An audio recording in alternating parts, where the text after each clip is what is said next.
Na sequência, vamos ouvir agora um especialista na área do direito, da engenharia e empreendedorismo, Dagoberto Lima Godoy, que é advogado, engenheiro civil, professor universitário, com título de mestre em direito.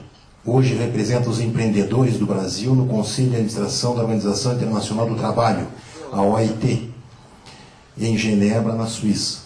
É vice-presidente para a América Latina e o Caribe da Organização Internacional dos Empregadores e membro do corpo diretivo do Instituto Internacional de Estudos Laborais, além de presidir o Conselho Temático de Relações do Trabalho e Desenvolvimento Social da Confederação Nacional da Indústria, CNI, dentre outras atividades. É também autor de livros e artigos técnicos. Com a palavra, então, doutor Dagoberto. Temos 30 minutos para ouvi-lo e mais 15 para debate. Muito obrigado. Muito boa tarde a todos. Quero manifestar a minha alegria de estar aqui nesta reunião de um setor realmente de proa da nossa economia e poder falar um pouco sobre o que as entidades empresariais, especificamente a CNI, está fazendo para enfrentar este fator da competitividade, que é aquele que envolve todo o capital humano, na sua interação e na sua inserção na atividade empresarial. Ou seja, qual é a luta da CNI nessa direção de tentar desamarrar a competitividade da economia brasileira nesse embate com a economia internacional.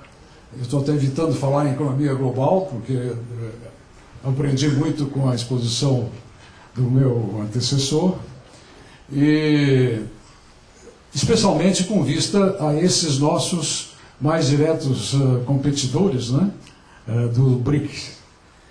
Bem, eu quero então agradecer ao presidente, a todos o convite, e dizer que nós fazemos esta luta não apenas aqui no plano nacional, mas também lá na OIT, porque a Organização Internacional do Trabalho é realmente a fonte das doutrinas que se transformam em normas e que inspiram a legislação das relações de trabalho em todo o mundo, e especialmente aqui no Brasil. Existe uma identificação muito marcante da cultura nacional em relação a essa questão com a doutrina da OIT, como nós poderemos examinar en passant.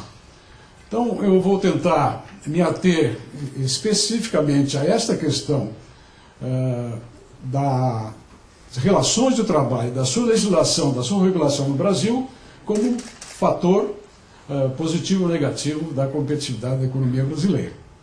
Nós vimos agora há pouco uma menção muito apropriada de um dos problemas fundamentais que o Brasil tem, que é a falta de uma estratégia definida para o seu desenvolvimento.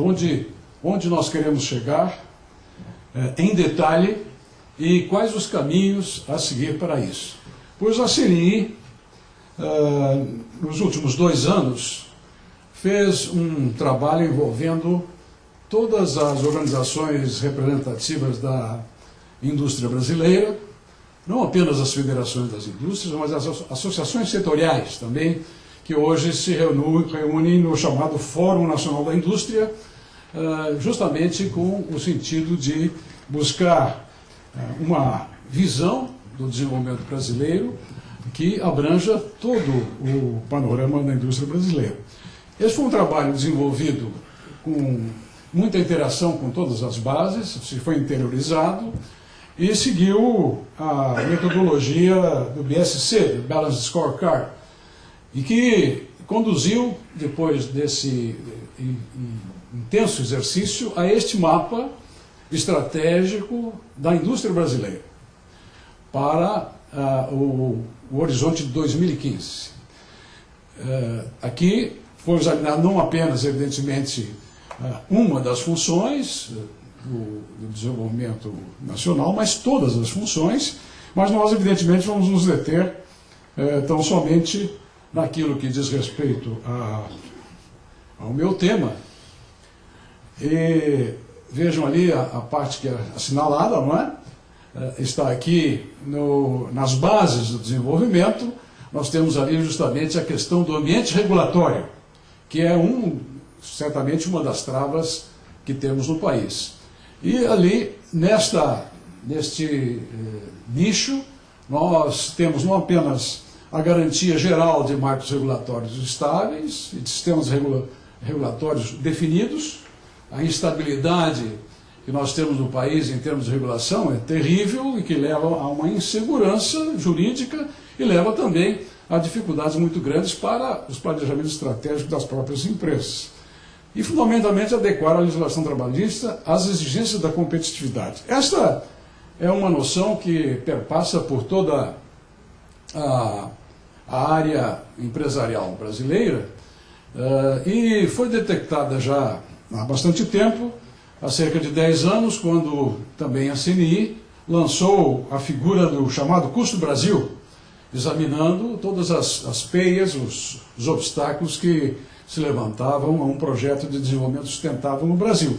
E ali já constavam como componentes importantes a legislação do trabalho e o detalhe do ônus pesado que a legislação brasileira impõe sobre a remuneração do trabalho. Isto é uma ideia percebida, claramente. Já em 2004, essa pesquisa de âmbito nacional mostrava que a reforma trabalhista, na opinião dos empresários consultados e também da opinião pública, a pesquisa CNT Censo, como sabem, é uma pesquisa de opinião pública geral, né? Mostrava ali a reforma trabalhista ponteando entre as prioridades identificadas pela população brasileira. Mas não esqueçamos aquilo que ouvimos hoje pela manhã do professor Pastore, que ela vem acompanhada de outras reformas, irmãs gêmeas, ou digamos, uma reforma previdenciária e a reforma tributária, né? Isto nós vamos verificar que existe uma ligação absolutamente indissolúvel, especialmente no que diz respeito à relação de trabalho, entre a legislação trabalhista e a legislação previdenciária. Bem, essa percepção, vamos dizer assim, empírica sobre o tema. O Banco Mundial, creio que é um projeto já do conhecimento da maioria das pessoas, vem apresentando já há 5 anos este Doing Business, ou seja,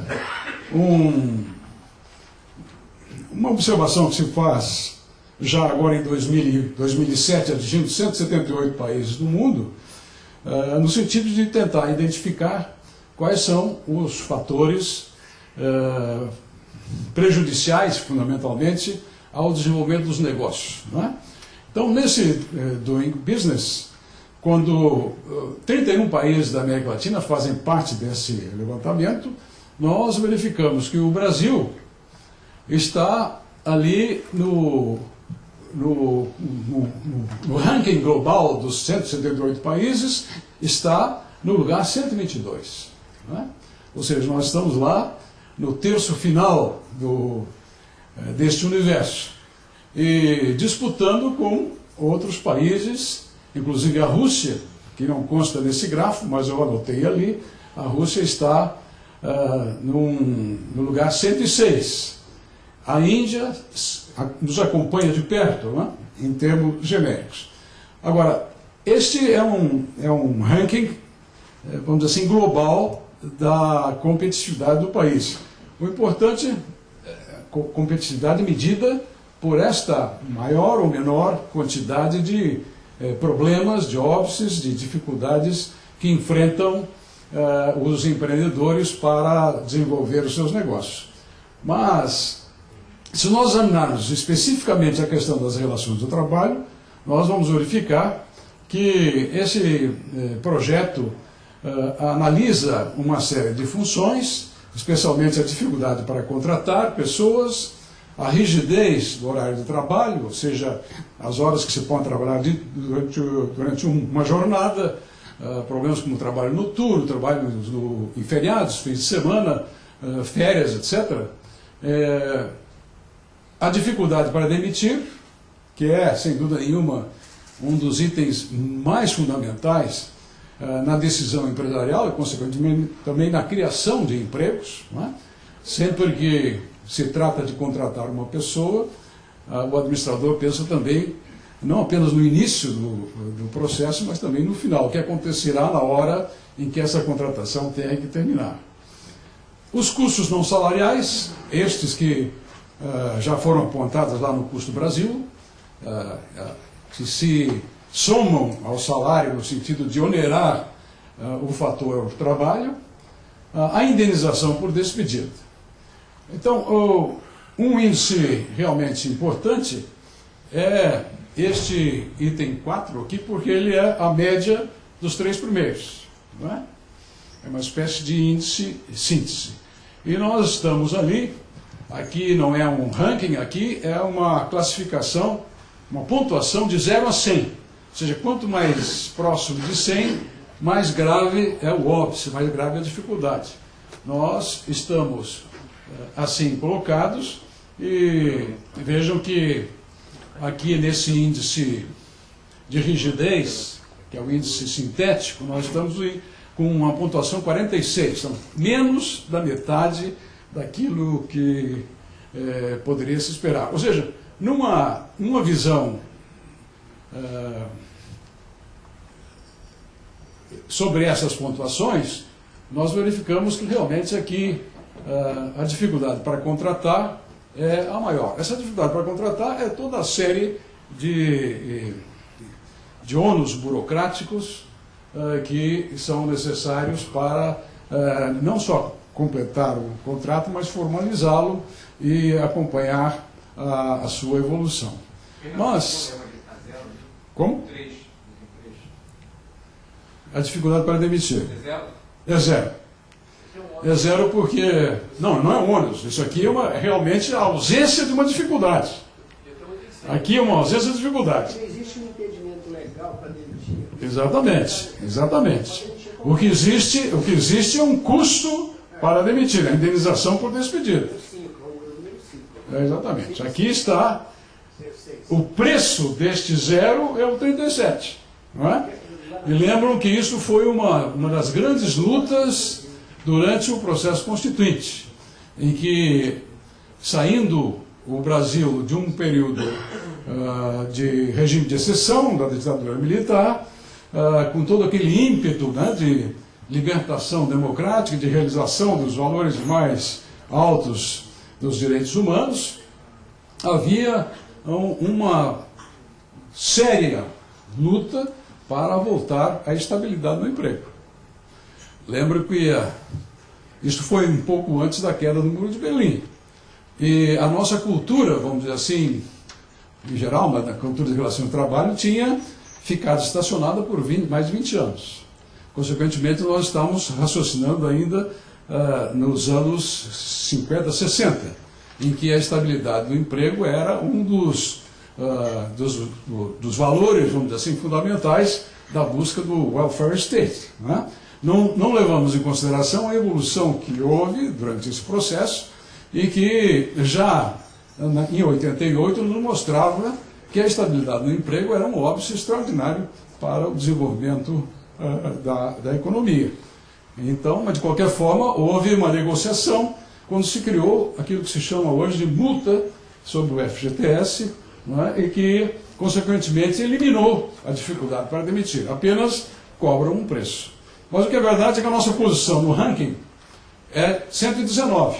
Ou seja, nós estamos, nesse caso, realmente numa posição intermediária, um pouco mais da metade, no sentido de dificuldades para contratar no Brasil. Muito rapidamente, quero dizer que, evidentemente, que esse trabalho do Banco Mundial, embora tenha uma larga divulgação, uma larga, possivelmente, influência no pensamento do mundo hoje em relação a estas questões, não é uma metodologia que não mereça críticas. O próprio Banco Mundial faz algumas críticas e, principalmente, a Organização Internacional do Trabalho faz uma campanha cerrada contra o Doing Business, acusando de simplista e, principalmente, de desprezo pela importância da regulação para a coesão e a paz social. Ou seja, trata-se de indicadores que têm uma relativa confiabilidade, mas, de qualquer forma, deixam bem claro que a nossa posição em termos de regulação do trabalho no Brasil nos coloca em uma situação de inferioridade, especialmente em relação aos nossos competidores mais próximos. A questão fundamental, desculpe, professor, se eu falo ali na globalização, na internacionalização da economia, vamos dizer assim, nos leva a um must, que é a competitividade empresarial. E essa competitividade, no nosso entender, tem a ver com uma gestão flexível das empresas, mas também tem a ver com um ambiente de paz social. Paz social, na sua acepção mais completa, seja de um país estável, um país, digamos assim, sustentável no longo prazo. Faço um parêntese para dizer que a OIT tem sede lá na Suíça, então eu sou forçado a andar muito por lá. E agora, na última vez que fui, achei muito típica uma notícia, uma matéria jornalística que vi, em que abordava a preocupação dos suíços com um dos fatores considerados como um risco, uma ameaça à paz social, à coesão social na Suíça, qual seja a grande dispersão entre os níveis salariais, que estavam atingindo 10 vezes entre o salário mais baixo e o salário mais alto. 10 vezes. É considerado um risco para a coesão social. Imaginem no Brasil. Então, quando nós falamos aqui em competitividade empresarial, fatores, pré-requisitos da competitividade empresarial, não podemos esquecer que, em verdade, o ambiente social do país é uma das componentes fundamentais da competitividade.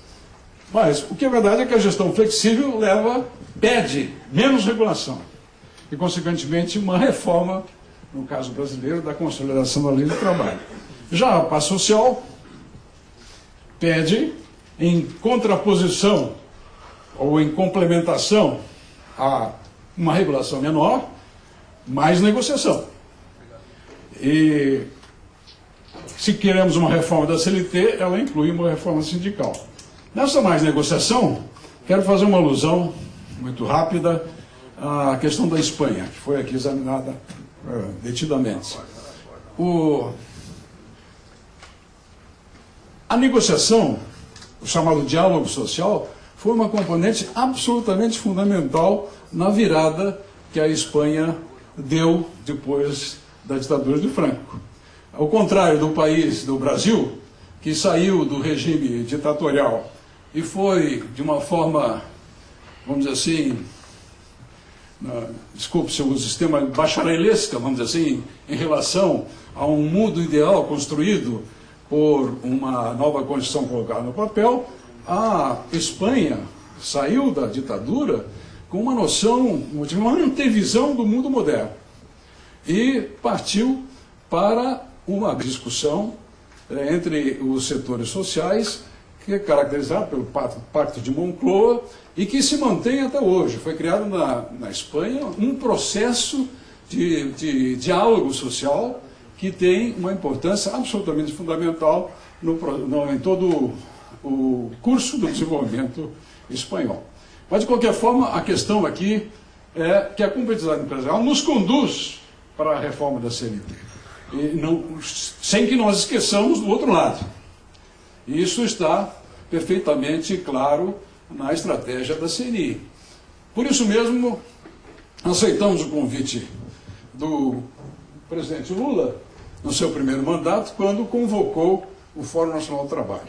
mas estabelecemos premissas, que as decisões seriam só por consenso, o fórum era tripartite, inspirado pela OIT, e, consequentemente, nós sabemos, já com experiência na própria OIT, que nesse tripartismo quase sempre fica 2-1, ou seja, a visão do conflito inerente das relações de trabalho tende a ser desequilibrada pelo voto dos governos em favor dos empregados. Isso é um fato conhecido. Então nós entendíamos que, também como na OIT, as decisões deveriam ser, sempre que possível, por consenso. E se não houvesse consenso, não existe decisão. Não é? Um processo de negociação completo, não é? De tal forma que nenhum acordo seria firmado definitivamente, antes que toda a reforma fosse consensuada, e ainda deixar uma porta aberta para o grande embate final, democrático, que se dará no Congresso Nacional, se daria no Congresso Nacional. Além, internamente, de nós temos muito claramente a necessidade de uma coesão empresarial dentro do processo do FNT, o Fórum Nacional do Trabalho. Trabalhou-se, por isso, 2 anos, envolvendo centenas de pessoas, inclusive com trabalhos nos estados,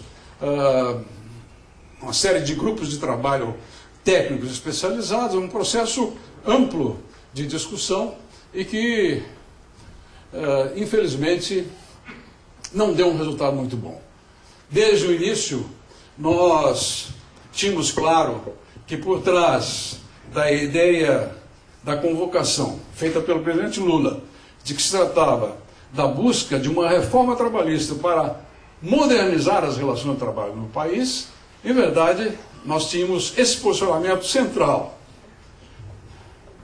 da CNI, o que eu quero dizer, das entidades empresariais, porque nós conseguimos realmente trabalhar as 5 confederações empresariais em conjunto, num processo nunca antes visto de discussão preparatória, mas nós antevimos que o nosso objetivo era liberdade e segurança jurídica para os acordos negociados. Ou seja, aquela contrapartida de uma menor regulação oficial seria a negociação coletiva. Mas para que essa negociação coletiva pudesse avançar, teríamos que destruir o que existe hoje no Brasil. Tanto a CLT como a Justiça do Trabalho não deixam espaço para a negociação coletiva no Brasil. Porque, fundamentalmente, a CLT já prevê tudo como lei e a Justiça do Trabalho não aceita nada que não esteja de acordo com a lei, mesmo que seja acordado entre as partes. E uma condição para uma gestão empresarial flexível. Esse é o grande objetivo.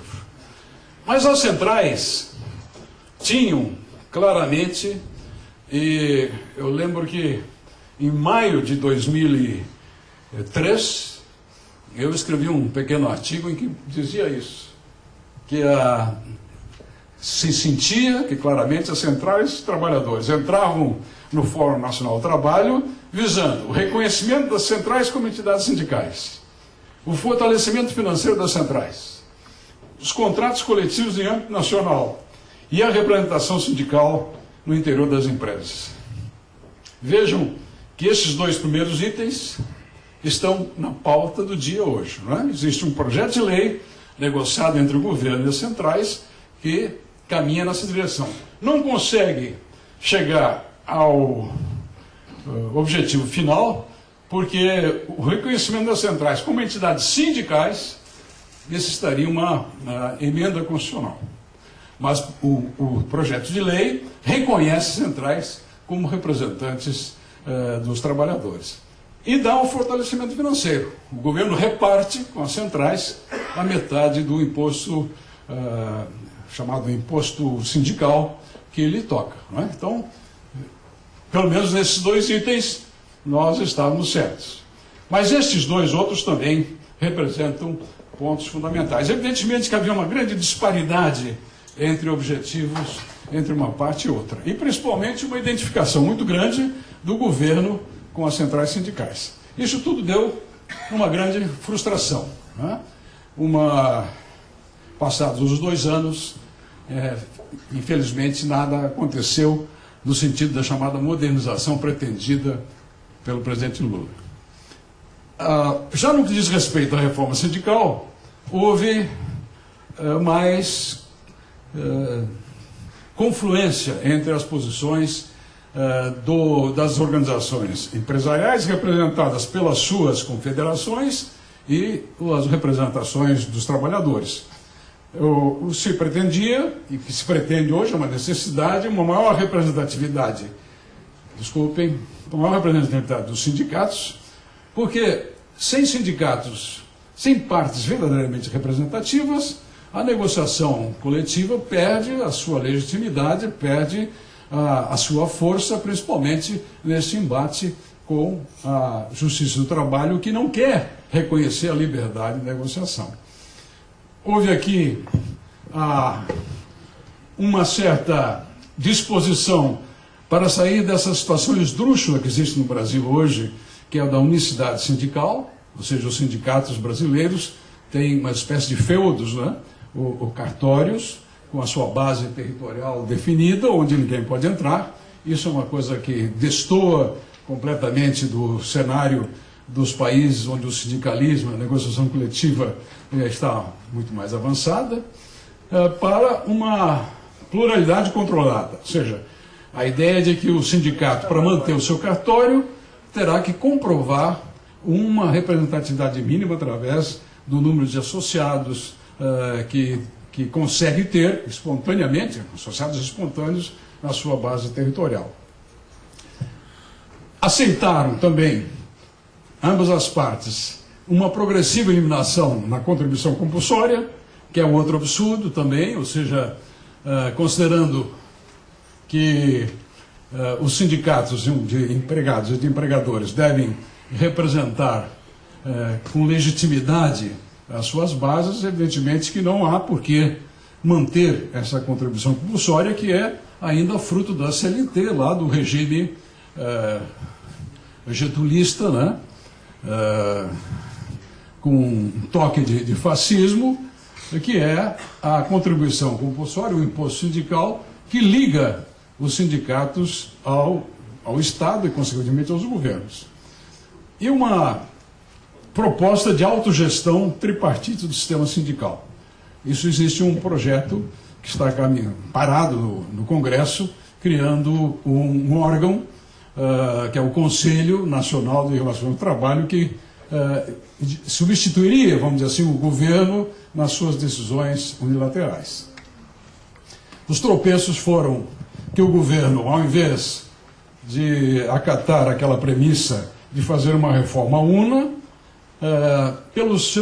possivelmente pelos seus compromissos, seu compromisso com as centrais, precipitou a reforma sindical, enviou uma proposta de emenda constitucional em 2005, deixando de lado a legislação trabalhista, intocada a CLT, e ainda assim, ao fazer esta proposta de emenda constitucional, não respeitou integralmente os consensos do Fórum Nacional do Trabalho e arbitrou de uma forma muito, vamos dizer assim, inaceitável para a área empresarial aqueles pontos onde não houvera consenso. Ou seja, a reforma da CLT, nem falar. E isto nos coloca na mesma situação em que nós tínhamos há 4 anos atrás. Os pontos críticos da reforma trabalhista.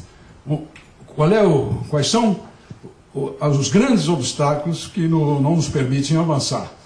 É o fato da constitucionalização, ou seja, a nossa Constituição desce a detalhes em termos de direitos, obrigações trabalhistas, e provoca, então, realmente uma rigidez muito grande que não responde à evolução dos tempos. E uma cultura antiquada, uma cultura, como dizia, que parou no tempo e que hoje está pretensamente indo no caminho da fonte inspiradora, que seria a Europa Ocidental, com as suas experiências de welfare state, mas desconhecendo e não considerando as experiências europeias quanto à revisão daqueles padrões de 40 anos atrás. O pior de tudo, no que diz respeito à cultura vigente no país, é que se desconsidera o quadro de informalidade. Quer dizer, nós convivemos com essa informalidade e de parte, por exemplo, dos sindicatos de trabalhadores, das centrais sindicais, isto parece que não impressiona. O fato de mais da metade dos trabalhadores estarem completamente descobertos de segurança social e entregues a uma relação de trabalho sem futuro, ou seja, uma precariedade em que não há investimento das empresas, não existe compromisso de parte a parte e, como já disse antes, não há como se construir uma economia mais elaborada, mais sofisticada, mais competitiva sobre bases tão falsas. Volta-se a falar na adoção da Convenção 159 da OIT, que é as condições para a demissão imotivada. Essa convenção já tinha sido ratificada pelo Brasil, pois no governo Fernando Henrique, dada a sua colisão, vamos dizer assim, com o tempo e com a evolução desta função, inclusive nos países da Europa, ela foi denunciada, né? E hoje ela está sob júdice, de maneira que não está sendo aplicada a Convenção 59. O governo brasileiro está seriamente decidido a novamente ratificá-la.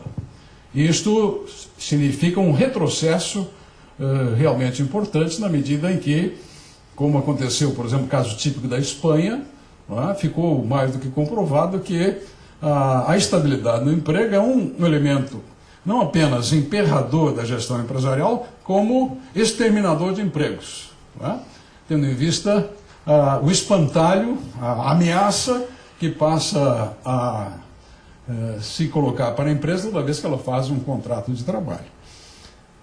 Fala-se ainda no Brasil na redução da jornada, enquanto que na Europa a jornada está aumentando, como na Alemanha, na própria França, em alguns casos, e não se leva em consideração as novas formas de contratação.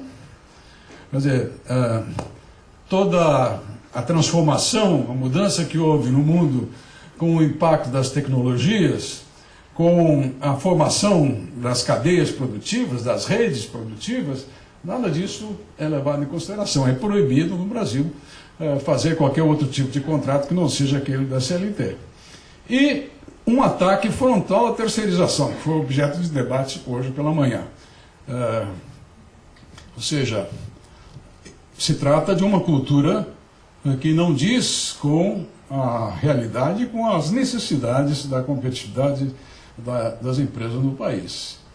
Já no caso da reforma sindical, também existem problemas, além dos que eu já citei. Tem essa questão da substituição processual, que hoje é objeto de uma decisão do Supremo Tribunal Federal,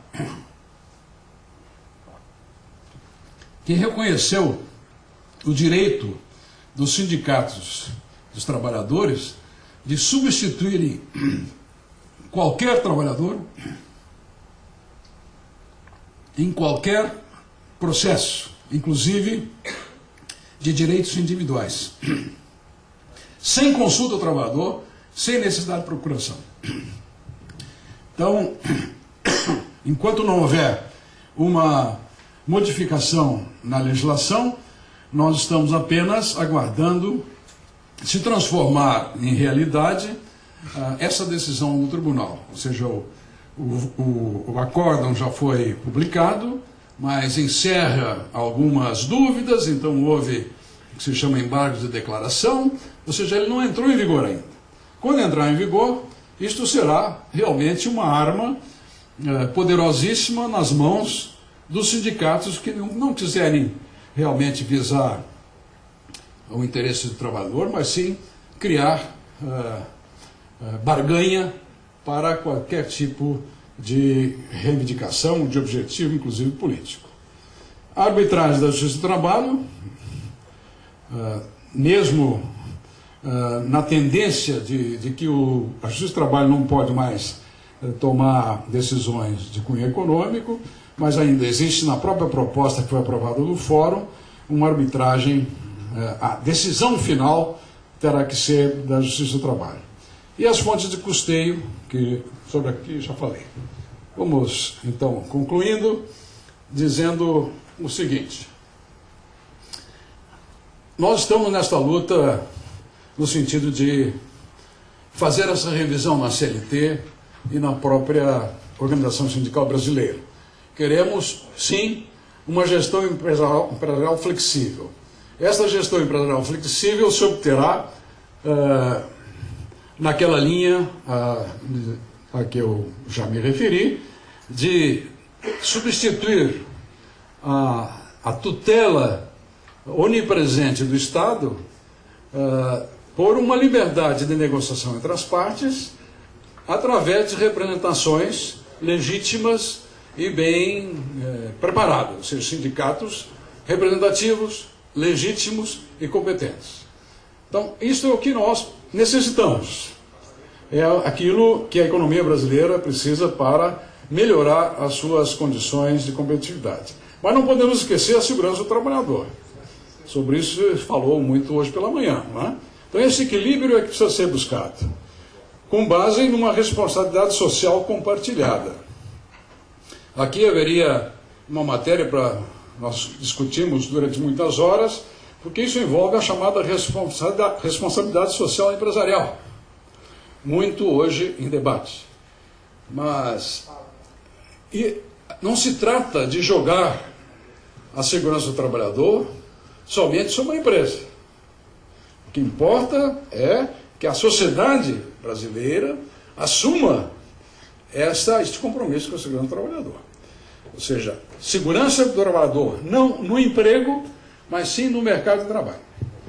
Ou seja, a empresa assume as suas responsabilidades, mas não pode arcar com todo o peso da segurança do trabalhador, sob pena de perder a competitividade quando luta com países como a China, que é o grande exemplo, né, de competitividade. Então, numa visão ideal, o que nós defendemos é aquilo que está em prática hoje na Dinamarca, que é considerado um padrão em termos de solução para as questões da relação do trabalho. Se trata de um triângulo, chamado lá de Triângulo de Ouro, em que um dos vértices é um mercado de trabalho altamente flexível. Na Dinamarca, a liberdade de contratar, de demitir, é maior do que, por exemplo, nos Estados Unidos da América do Norte. Poucas pessoas sabem disso. Se trata de Dinamarca, né? Ou seja, mercado de trabalho altamente flexível, o que conduz, inclusive, a uma alta rotação, altos índices de rotação, com um sistema de seguridade social muito forte, muita cobertura para os trabalhadores desempregados, porém sem cair na armadilha do welfare state, que conduziu os sistemas previdenciários europeus a crises graves e ainda mais, né, criou uma espécie de profissão do desempregado segurado, né? Então, para isso tem um terceiro vértice, que são políticas ativas de emprego, ou seja, uma atuação forte de acompanhar o desempregado no sentido de dar-lhe toda a assistência, não apenas só a segurança de um salário, seguro-desemprego, mas um acompanhamento de tal forma a dar-lhe o suporte, inclusive psicológico, e induzi-lo a se reciclar para recuperar a sua empregabilidade. Então, esse é o sistema que poderá nos servir de guia. Mas, para isso, evidentemente, nós temos que fazer pelo menos aquelas duas reformas gêmeas, né? A reforma trabalhista e a reforma previdenciária. E concluo dizendo que é vital uma ação coesa e transparente, porque nós estamos num regime democrático e cada vez mais temos que cultivar essa transparência dos empregadores, nós devemos submeter a opinião pública as nossas teses, colocar em xeque as nossas propostas, sem medo de debater com elas, né? Para levar a quem decide, que é o Congresso Nacional, essa convicção que nós temos muito claramente de que uma reforma trabalhista completa, digo sem fatiamentos, porque não se pode falar numa reforma sindical sem falar na reforma trabalhista. A reforma trabalhista que nós queremos é no sentido de mais negociação. Para haver mais negociação, precisamos ter interlocutores confiáveis e competentes. Para isso, nós precisamos reformar a organização sindical brasileira. É fator necessário, eu diria quase indispensável. Não digo indispensável porque não é o único fator. Existem outros fatores, tantos envolvidos na questão da competitividade. Mas certamente é fator necessário para o incremento da competitividade do país. Estamos nessa luta muito fortemente, não desistimos, embora os motivos para tanto são abundantes. Não? Nós estamos hoje, como alguém disse hoje pela manhã, as perspectivas que são de que nesse governo nada aconteça, né? Embora o presidente Lula, reiteradamente, em público, em várias ocasiões, volte a falar na necessidade da reforma, os seus ministros, a começar pelo ministro do Trabalho, diz o contrário, né? O ministro Marinho, o penúltimo, né? O anterior ao atual, disse claramente de que ele não vê condições nem necessidade de uma reforma trabalhista. Voltando ao que disse hoje o professor Pastore, está tudo bem, né? A economia está crescendo, os empregos também, a formalização existe, para que fazer reforma trabalhista? Né? Para que fazer reforma previdenciária? Para que fazer reforma tributária? Isto, esperamos nós que a resposta a essas perguntas não venha daqui a 5, a 10, a 20 anos, de uma forma acachapante para um país perdido entre as suas aspirações muito altas e a sua capacidade de gerar base, riqueza, capaz de tornar viável esse desenvolvimento social, pleno e sustentável, grande frustração. Espero que não aconteça isso. Mas para isso nós precisamos nos unir, não desistir e continuarmos trabalhando juntos. Nós contamos com a Febratel nessa luta. Muito obrigado.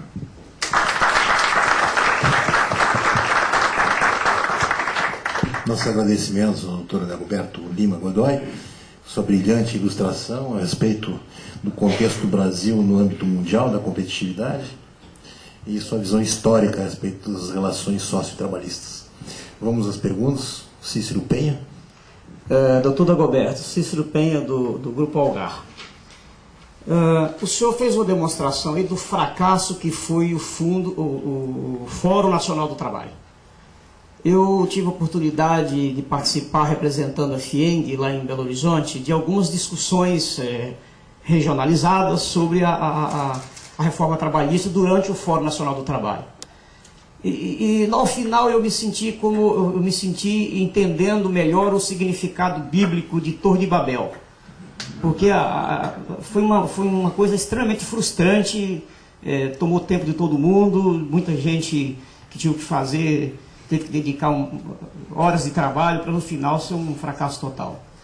E quando eu vejo o senhor representando a CNI aqui, o Conselho de Relações de Trabalho da CNI, propondo que a reforma trabalhista seja completa e não fatiada, e vendo essa experiência que já foi tentar fazer uma reforma completa através de um fórum como esse, e foi um fracasso, o senhor não acha que essa estratégia ela está errada? O senhor não acha que é melhor nós tentarmos agora fazer como nós dizemos lá em Minas Gerais, comer o mingau pelas beiradas, começar a fazer a reforma com projetos específicos dentro de cada uma dessas necessidades que foram tão bem apontadas pelo senhor na sua brilhante apresentação, que precisam de ser reformuladas, porque a estratégia de fazer uma cacetada só, nós percebemos que não funcionou.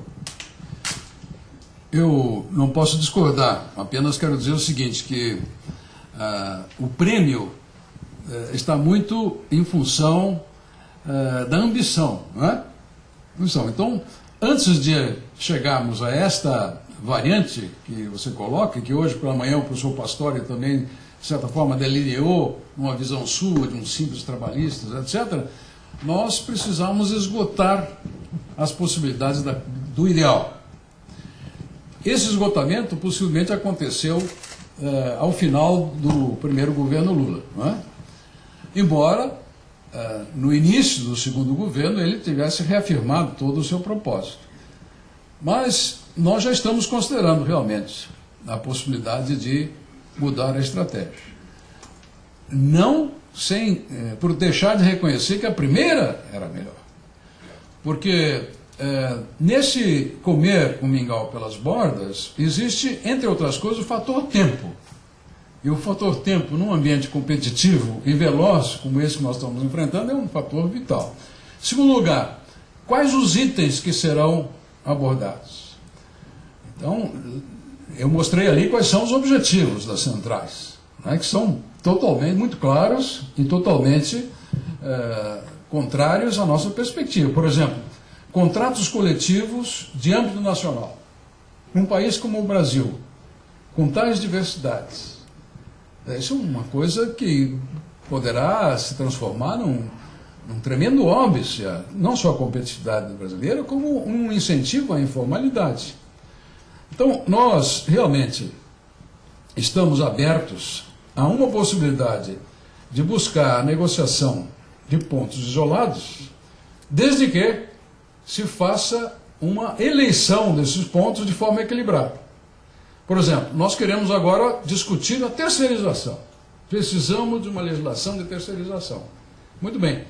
O que o outro lado, as centrais, se dispõe a aceitar isso e propõe o quê? O contrato coletivo de âmbito nacional? Então vamos discutir as duas coisas. E caminhar nesse sentido. Hoje as nossas preocupações maiores, já mostrei ali, são a legislação da terceirização, que está... a falta da legislação e a disposição que existe por parte das centrais do governo brasileiro e da OIT é simplesmente manietar a formação de cadeias produtivas e de redes produtivas. Nós vamos ficar inviabilizados, vamos ter que voltar à verticalização. Esse é um ponto. A questão da substituição processual é outro, pela ameaça, vamos assim, o fator de discórdia que poderá representar no mercado de trabalho e no aumento da insegurança jurídica, do passivo oculto das empresas. É uma espada de Damocles na cabeça de qualquer empresa, né? Então, esses dois pontos, por exemplo, para iniciar a conversa, nós podemos topar, né? Estamos trabalhando neles, vamos ver se conseguimos avançar. Não temos ainda uma contraproposta do outro lado para saber o que eles poderiam aceitar também. Deixa eu me perguntar, tem um item ali, qual é o item da agenda empresarial que entrou? Ou a agenda empresarial se opôs a isso, de maneira a forçar a negociação, ou a agenda empresarial aparentemente ficou assim... Pô, Cidade, você me coloca numa posição difícil que eu vou, para ser sincero e honesto, eu vou ter que entrar nos meandros, né, da coisa. O que ocorre é o seguinte: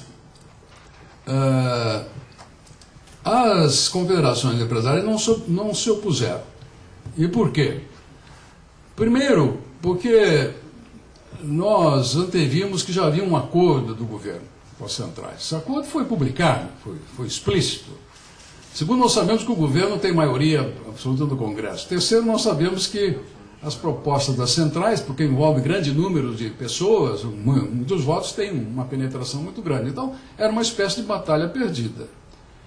Segundo, porque nós já esperávamos que ia acontecer, como de fato aconteceu. Depois que houve aquela emenda que entornou o caldo, vamos dizer assim, do projeto de lei do governo, que dava essa fatia do imposto sindical para as centrais, começou a se atacar a contribuição compulsória para os estes.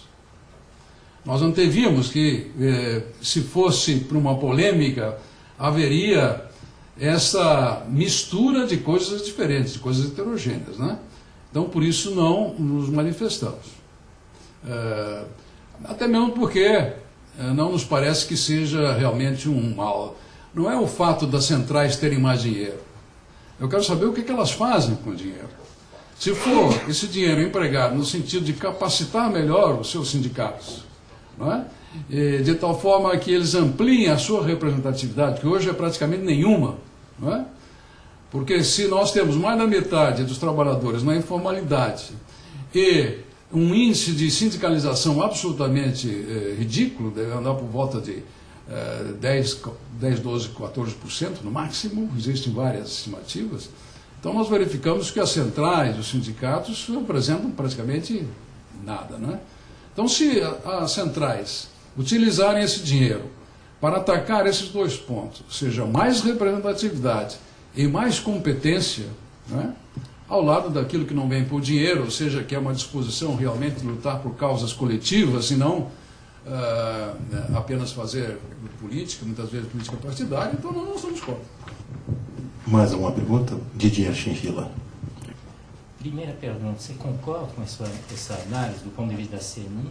E segunda, você acha que o senhor concorda com essa visão da evolução do sindicalismo operário no Brasil, se tornar quase que um sindicalismo alemão, de parceiro? E você acha que essa evolução, segunda pergunta, é duradoura no Brasil? Bem, o que ocorre é o seguinte, todos têm clara a noção de paradigma, né? Ou seja, aquele conjunto de valores, de ideias postas que se tornam impositivos e que passam a governar o pensamento de um universo de pessoas, né? Que a verdade é o seguinte, nas relações de trabalho do Brasil, seja no sindicalismo, seja até no âmbito político e no âmbito acadêmico, existe ainda um paradigma marxista do conflito, não é, indesviável, não é, e implacável entre o capital e o trabalho. Não há tempo para nós discutirmos isso, mas certamente isso está cristalizado. Então, essa hipótese do sindicalismo mais voltar, mais compreender melhor o que é o contexto da economia, qual o papel das empresas, como funciona uma empresa que não é somente a composição de dois fatores de capital e trabalho, mas onde entram inúmeros outros fatores, inclusive com os novos fatores de competitividade, que não são mais os tradicionais do capital financeiro, da terra, da mão de obra barata, etc. Para se chegar a essa evolução tem que quebrar o paradigma. E a quebra de paradigma, como se sabe, só acontece quando o paradigma antigo se torna insustentável nos seus efeitos. Não é? Então, foi o que aconteceu, por exemplo, certamente no caso da Espanha, mas no sentido contrário, né? Saíram de um regime impositivo, em que não havia absolutamente diálogo social, e partiram para um ambiente de administrar o conflito, mas administrar inteligentemente, administrar com os olhos postos no interesse coletivo, no interesse da nação. Então nós não chegamos nesse ponto ainda, não é? Não chegamos. Mas, até, como eu disse ali, os sinais até são muito ruins, né? Porque esta Convenção 158, por exemplo, da OIT, é uma convenção que se considera bastante ultrapassada, né? Ela, mesmo nos países onde ela realmente se tornou uma realidade, como na Alemanha e outros países da Europa, isso veio dar também origem a duas categorias de trabalhadores, né? Os trabalhadores com emprego e, consequentemente, com estabilidade no emprego, e os outros, né, que estão fora ou estão jogados, marginalizados no seguro-desemprego, ou estão na informalidade. Então, esse tipo de, vamos dizer assim, falta de noção de quais os valores que precisam ser sustentados no nosso tempo, não dá esperança. Eu volto a dizer, nós temos que buscar aquele binômio, ou seja, liberdade de gestão para as empresas, o que inclui a liberdade muito grande, como na Dinamarca, de contratar, de demitir, etc., com uma segurança do trabalhador dada pela sociedade, por uma estrutura de seguridade social compatível com a dignidade humana e ao nível que a nação possa suportar. Não é? Isso é que nós temos que chegar, a esse equilíbrio. Agora, não dá para jogar em cima da empresa, quer dizer, uma responsabilidade a qual ela não vai poder dar resposta. Não vai poder dar resposta. Porque os custos se acumulam de tal forma, a empresa perde a competitividade, fecham os empregos também. Não é? Então, é uma equação que precisa ser compreendida. Os trabalhadores, os sindicatos alemães, tiveram a experiência, inclusive, da cogestão. Não é? Não se faz cogestão sem examinar a empresa no seu funcionamento, saber dos seus problemas, discutir as soluções, não é isso? Isso é um estágio que está longe e que certamente ficará muito mais longe se nós caminharmos no sentido oposto, ou seja, do contrato coletivo nacional. Porque uma cogestão, com todas as ressalvas que se pode fazer, apenas a título de discussão, só é coerente com um sindicato de empresa. Sindicato de empresa, porque cada empresa tem a sua realidade. Tem os seus desafios, tem os seus trunfos, tem as suas inferioridades. Então, administrar a empresa é conhecer tudo isso e buscar soluções específicas para problemas específicos. A cogestão demanda a mesma coisa, conhecer a empresa e buscar soluções para os problemas específicos da empresa. Isso não vai ser possível fazer negociando com uma central única de trabalhadores ou uma força sindical nacional. Não me parece isso? Ok, eu pediria que quem tivesse perguntas ou intervenções, Cidade, pediria que deixasse isso ao final, que vai ser aberto o debate geral aos três palestrantes, então poderia se contextualizar dessa maneira. E, então, vamos dar uma salva de palmas ao doutor.